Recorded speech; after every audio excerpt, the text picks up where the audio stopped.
લોકમત ન્યૂઝમાં આપનું સ્વાગત છે।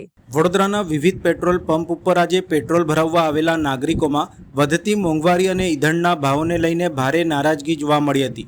કેન્દ્ર સરકાર દ્વારા પેટ્રોલ ડીઝલ બચાવવા અને અનાવશ્યક ખર્ચ ઘટાડવા અંગે આપવામાં આવતી અપીલો વચ્ચે સામાન્ય લોકોમાં એવો સવાલ ઉઠી રહ્યો છે કે શું આ સંદેશા માત્ર પ્રજા માટે જ છે? નાગરિકોનું કહેવું હતું કે રોજબરોજના જીવનમાં ઘર ખર્ચ, વાહન ખર્ચ અને અન્ય આવશ્યક ચીજવસ્તુઓના ભાવમાં સતત વધારો થઈ રહ્યો છે। આવા સમયમાં સરકાર લોકો પાસે ઈંધણ બચાવવાની અપેક્ષા રાખે છે, પરંતુ બીજી તરફ રાજકીય રોડ શો, લાંબા વાહન કાફલા અને ભવ્ય સરકારી કાર્યક્રમોમાં મોટા પ્રમાણમાં ઈંધણ અને સરકારી સંસાધનોનો ઉપયોગ થતો હોવાના આક્ષેપો પણ થઈ રહ્યા છે।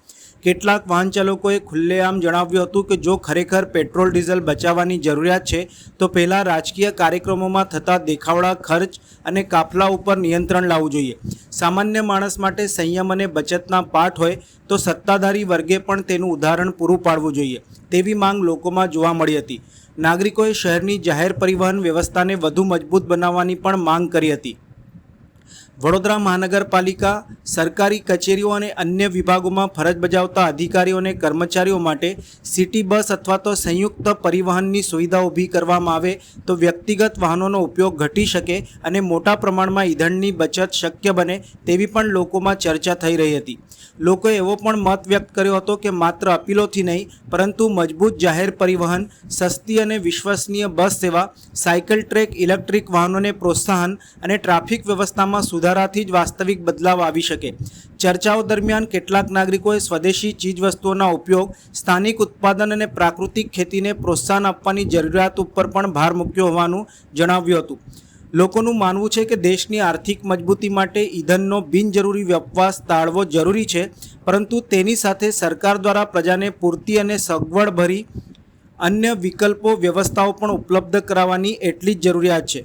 હાલ શહેરમાં આ મુદ્દે રાજકીય તેમજ સામાજિક સ્તરે ચર્ચાઓ તેજ બની રહી છે અને સામાન્ય નાગરિકો હવે નીતિ અને અમલ વચ્ચે સમાનતા જોવા માંગે છે।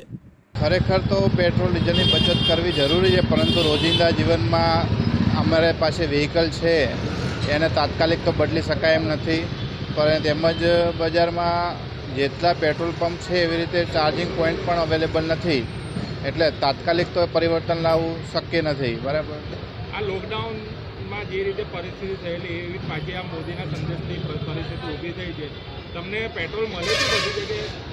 અત્યારે તો મળી રહ્યું છે, પણ જેવી રીતે ભીડભાડ જોઈ રહ્યા છે એનાથી લોકોમાં એક સંદેશ એવો ગયો છે કે આની અછત થવાની શક્યતાઓ હોઈ શકે।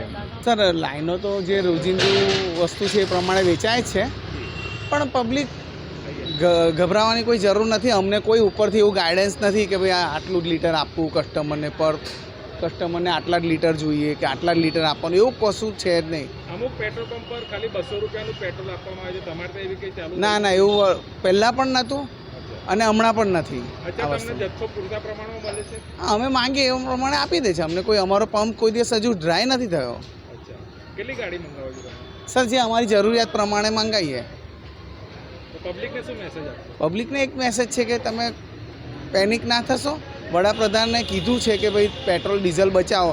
એ તો મેં નાનો હતો ત્યારે વર્ષોથી ટીવીમાં એડ જોતો હતો કે ભાઈ બસ ચાલુ હોય તો એને બંધ કરો, ભાઈ પેટ્રોલ ડીઝલની બચત કરો, દેશ આગળ વધારો। એ સિમ્પલ છે, એમને જે કીધું હશે એ કીધું। અચ્છા, એટલે મેસેજ એ જ હતો કે ગાડી તમે જ્યાં 4 રસ્તા ઊભી રાખો, હા, 4 સિગ્નલ પર ઊભા હોય તો 2 મિનિટનો સિગ્નલ હોય કે 1 મિનિટનો, તે ટાઈમે બંધ કરો। એ પહેલેથી હું નાનો હતો ત્યારે એડવર્ટાઇઝમાં સરકારે એડવર્ટાઇઝ કરતી હતી। તમારા ધંધા પર કોઈ અસર દેખાય? ના, કોઈ નહીં સર, જે પ્રમાણે રોજિંદા પ્રમાણે ચાલે છે એ જ પ્રમાણે ચાલે છે। હું એડવોકેટ મનીષાબેન બોલું છું। આપણા પીએમ સાહેબ જ્યારે આપણને પ્રજાને ભલામણ કરતા હોય કે પેટ્રોલ ઓછું વાપરજો, ઇલેક્ટ્રિસિટી ઓછી વાપરજો, તો શું આ નિયમ એમને નથી લાગુ પડતો?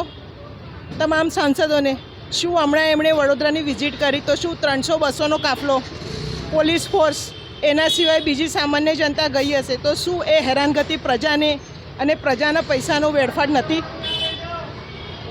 આનો આપણા પીએમ સાહેબ જવાબ આપે, કારણ કે જ્યારે કોઈ પણ વસ્તુ પ્રજાને લાગુ પડવાની હોય નહીં સમજ શકે છે કે યુદ્ધના લીધે આ બધું કારણો ઉપસ્થિત થયા છે, આ કટોકટી ઉપસ્થિત થઈ છે, પણ જ્યારે આપણા પૂર્વ પીએમ જે થઈ ગયા છે એ બધા પહેલાં પોતાને લાગુ પાડે, પછી જ્યારે લાલ બહાદુર શાસ્ત્રી જ્યારે કટોકટી આવી હતી ત્યારે એમણે પોતાને લાગુ પડ્યો હતો કે હું એક ટાઈમ જમીશ અને મારી પ્રજા પણ એક ટાઈમ જમશે.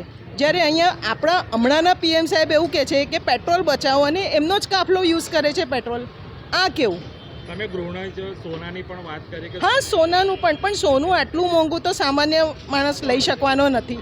અને જેમના ત્યાં લગ્ન કાજ હશે એમને ન છૂટકે પણ કંઈક થોડું ઘણું લેવું પડે. બાકી સોનું કંઈ હમણાં લાખ રૂપિયા જેવું થયું છે, એનાથી વધુ છે. એ કંઈ સામાન્ય માણસ લેવા જવાનું નથી. પણ પેટ્રોલ જે છે એક સામાન્ય માણસને પણ નોકરી ધંધે જવા માટેની જરૂરિયાત છે. એવું માનો છો શેઠની શિખામણ જાપા સુધી? એ વસ્તુ પણ છે, પણ જ્યારે એમણે પોતાને લાગુ પાડવી જોઈએ તો પ્રજાને પણ આવે. અને આપણા જે પહેલાંના થઈ ગયેલા છે મિનિસ્ટર કહો કે પ્રાઇમ મિનિસ્ટર, પીએમજી પણ બધા થઈ ગયા છે, તો એમણે પોતાને પહેલાં એપ્લિકેબલ કર્યું છે, પછી પ્રજામાં નાખ્યું છે. આ હોવું જોઈએ અને એનું ચુસ્તપણે પાલન થવું જોઈએ. હું એડવોકેટ મની